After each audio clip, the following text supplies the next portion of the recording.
आप समस्त भारत के कोटि कोटि जनों को भारत के 79वें स्वतंत्रता दिवस की हार्दिक शुभकामनाएं। कल 14 अगस्त को हमने अखंड भारत के संकल्प के साथ भारत विभाजन विभीषिका दिवस बनाया। आप सभी को आज 15 अगस्त की हार्दिक शुभकामनाएं। आज का विषय जो है वह बड़ा क्लिष्ट है और उसमें तथ्यों का बहुत ज्यादा समावेश है कि आखिर ट्रंप और अमेरिका भारत से इतना चिढ़ा क्यों हुआ है। क्यों रोज सुबह होती है और ट्रंप का एक भारत के विरुद्ध स्टेटमेंट आ जाता है। क्या इसके पीछे वास्तव में टैरिफ का मुद्दा है, व्यापार का मुद्दा है, या फिर आज से कुछ दिनों पूर्व जो भारत और पाकिस्तान के बीच एक छोटा युद्ध हुआ जिसमें भारत ने ऑपरेशन सिंदूर लॉन्च किया, उसकी समाप्ति के बाद ट्रंप के द्वारा किए गए वे दावे कि यह युद्ध मैंने समाप्त करवाया है, नहीं तो बड़ा महाविनाश हो जाता है।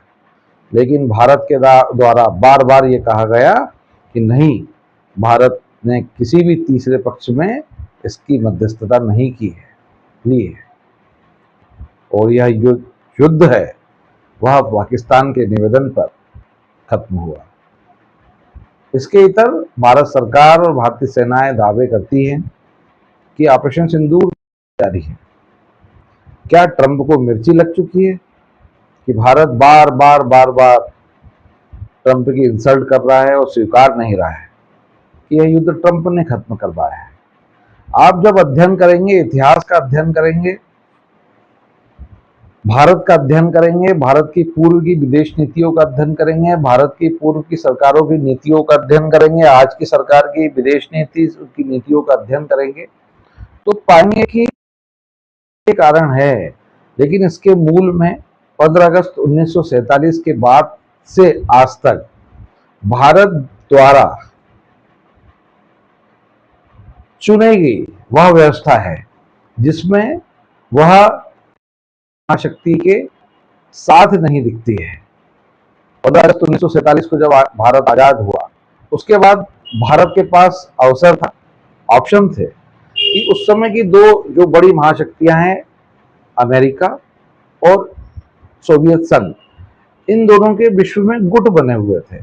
इन दोनों में से किसी एक को चुने। लेकिन उस समय के तत्कालीन प्रधानमंत्री पंडित जवाहरलाल नेहरू और उस समय की सरकार ने निर्णय लिया कि चूंकि भारत अभी आजाद हुआ है और भारत की आजादी का संघर्ष का अपना एक इतिहास है, भारत आजादी के बाद किसी भी गुट का सदस्य नहीं रहेगा। और भारत ने और उस समय के तत्कालीन प्रधानमंत्री पंडित जवाहरलाल नेहरू ने गुट निरपेक्ष नीति का पालन कर सभी ग्रुप से शांतिपूर्ण सद्भाव के साथ दूरियां मेंटेन करी, जो आज भी जारी है। लेकिन कुछ हद तक वैचारिक हम सोवियत संघ उस समय के और आज के रूस के कुछ करीब थे। भारत ने चाहे किसी भी पार्टी की सरकार हो, चाहे भारत का कोई भी प्रधानमंत्री हो, आजादी के बाद से आज तक उसका प्रथम उद्देश्य ये रहा है कि भारत, इतना विशाल भारत, कि आम जनता के हितों के लिए काम किया जाए, इससे किसी भी देश का समर्थन लिया जाए, सहयोग लिया जाए। ये मूल उद्देश्य था। यही कारण बना आज के अमेरिका के भारत की चिढ़। ऐसा नहीं है कि अमेरिका भारत से अब चिढ़ रहा है। आजादी के बाद से ही अमेरिका भारत से लगातार इस प्रकार की नकारात्मक भूमिका में रहा है। आजादी के बाद से पाकिस्तान ने लपक के अमेरिका के खेमे में चले गया। भारत पाकिस्तान के बीच कई युद्ध हुए, लेकिन यह जो एक घटना है और एक वृत्तांत है, यह निर्धारित करता है भारत की विदेश नीति और भारत की सरकारों ने हमेशा अमेरिका को यह जताया है कि हमारी विदेश नीति स्वतंत्र विदेश नीति है और हम विवादित क्षेत्रों के, विवादित मुद्दों के लिए उस देश से डायरेक्ट बात करने के पक्ष में है जिससे हमारा विवाद है। बात है 1971 की। 3 दिसंबर 1971 को भारत और पाकिस्तान के विरुद्ध आपस में युद्ध हुआ। मात्र 13 दिवसीय युद्ध जो था उसका अंत 16 दिसंबर 1971 को पूर्वी पाकिस्तान यानी आज के बांग्लादेश के उदय के साथ हुआ। इसमें विशेष क्या है? इस युद्ध में अमेरिका ने खुलकर पाकिस्तान का समर्थन किया है। ये भी जग जाहिर है, सभी को मालूम है। अमेरिका ने अपना एक समुद्री युद्धक बेड़ा एक बहाना बनाकर कि बंगाल की खाड़ी में इसे उतारा जाए, क्योंकि पूर्वी पाकिस्तान में जो अमेरिकी नागरिक है उन्हें बाहर निकालना है। लेकिन रशिया, सोवियत संघ इस अमेरिकी चाल को भाप गया और उसने अमेरिकी युद्धक बेड़े के सामने अपनी परमाणु पनडुब्बियों को लगा दिया। अमेरिका अपनी इस चाल में फेल हुआ। लेकिन बात होती है एक लेखक की किताब में दिए हुए वृत्तांत के साथ। एक लेखक गैरी जे बास की किताब है द ब्लड टेलीग्राम। उसमें 1971 का एक वृत्तांत हुआ है कि यूएनएससी की बैठक में, यूनाइटेड नेशन सिक्योरिटी काउंसिल की बैठक में, अमेरिका के उस समय तत्कालीन राष्ट्रपति निक्सन और उस समय के तत्कालीन सेक्रेटरी ऑफ स्टेट जो आज का विदेश मंत्री कहलाता है किसिंजर ने एक योजना बनाई क्योंकि क्यों ना यूएनएससी की इस बैठक में पाकिस्तान के साथ मिलकर भारत को घेरा जाए।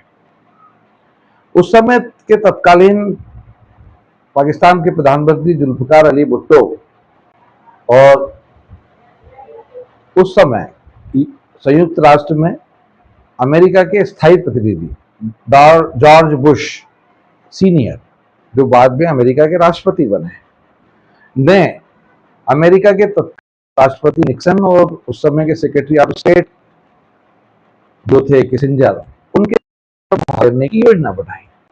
यह पूरी वृत्तांत, घटना का वृत्तांत गैरी जे बास की जो किताब है द ब्लड टेलीग्राम में उल्लेखित है। उस समय की भारत की तत्कालीन प्रधानमंत्री स्वर्गीय इंदिरा गांधी ने भारत के प्रतिनिधि के रूप में उस समय के विदेश मंत्री स्वर्ण सिंह को यूएनएससी की बैठक में भेजा। तब तो उस समय यूएनएससी में, संयुक्त राष्ट्र में अमेरिका के स्थायी प्रतिनिधि थे जॉर्ज बुश सीनियर, जो भुट्टो के साथ थे। उन्होंने स्वर्ण सिंह से एक प्रश्न किया कि आपका पाकिस्तान के साथ यह युद्ध हुआ है, उसका उद्देश्य क्या है?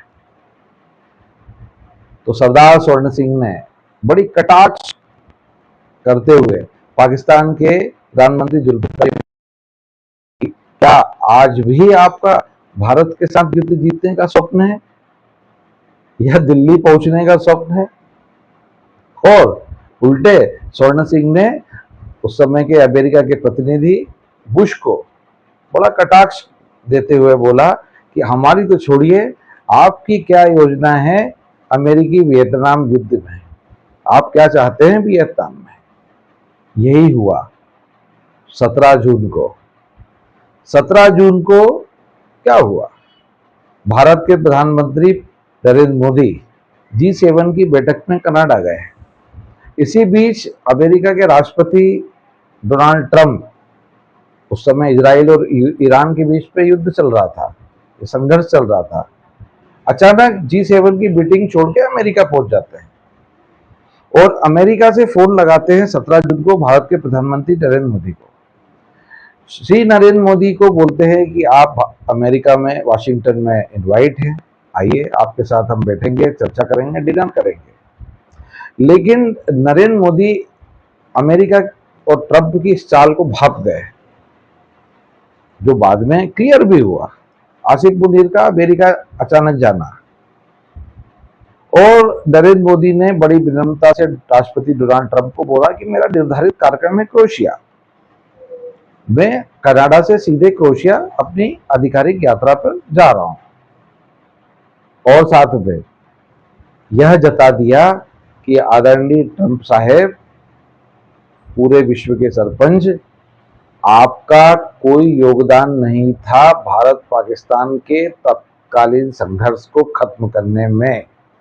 हमारा तो उद्देश्य कि हम पाकिस्तान को कर दें, नेस्त नाबूद कर दें, लेकिन पाकिस्तान की सरकार, पाकिस्तान की सेना, पाकिस्तान के सेना प्रमुख मुल्ला मुनीर, इन सभी ने डीजीएमओ पाकिस्तान को बोला कि भैया भारतीय सेनाओं के डीजीएमओ से संपर्क करो, निवेदन करो, युद्ध खत्म करो। अभी तो हमारे एयरफील्ड खत्म हुए हैं, हमारे हमारे हमारे विमान खत्म हुए हैं। ऐसा ना कि कराची का पूरा बंदरगाह खत्म हो जाए, लाहौर खत्म हो जाए, इस्लामाबाद खत्म हो जाए, रावलपिंडी खत्म हो जाए, और ऐसा ना हो कि हमारे पूरे परमाणु ठिकाने खत्म हो जाए। तो यह युद्ध जो था वह पाकिस्तान के डीजीएमओ का भारत के डीजीएमओ से निवेदन के बाद खत्म हुआ, और भारतीय सरकार और भारतीय सेनाओं ने तो इस युद्ध के अभी, इस ऑपरेशन सिंदूर के अभी भी जारी होने का दावा किया है। क्या यह कारण था? हाँ, यह कारण था। आजादी के बाद से भारत हमेशा अमेरिका को एक टीज देता है। अमेरिका अपने आप को पूरे विश्व का सरपंच समझता है। अभी मैं विकास स्वरूप साहब जो फॉर्मर डिप्लोमेट थे, उनको एएनआई को दिए हुए एक इंटरव्यू को देख रहा था। अमेरिका ब्रिक्स का मेंबर है। ब्रिक्स जो कि Brazil, Russia, India, China, south Africa और अब और अन्य देश जुड़ते जा रहे हैं। एक ऐसा समूह जो हमेशा चैलेंज करता है अमेरिका की तानाशाही को, या भविष्य में चैलेंज करेगा, हमेशा टीज करता है अमेरिका को, भारत ब्रिक्स का सदस्य है। दूसरा, विकास स्वरूप साहब ने बताया कि ट्रंप को बड़ा बुरा लगा, चूंकि ट्रंप एक अभियान पे है कि पूरे विश्व में सारे युद्धों को समाप्त मैंने करवाया और मुझे पीस नोबेल प्राइज मिले। तो कहीं ना कहीं ट्रंप के अहम को चोट करने वाला रहा कि भारत के द्वारा बार बार कहा गया कि ट्रंप और अमेरिका को का इस युद्ध को खत्म करने में कोई योगदान नहीं है। और तीसरा कि भारत अपने बाजारों में अमेरिका के कृषि उत्पादों की एंट्री को पूर्ण रूप से प्रतिबंधित करता है। भारत की 50-60% आबादी आज ग्रामीण क्षेत्रों में कृषि कार्य संपन्न कर रही है।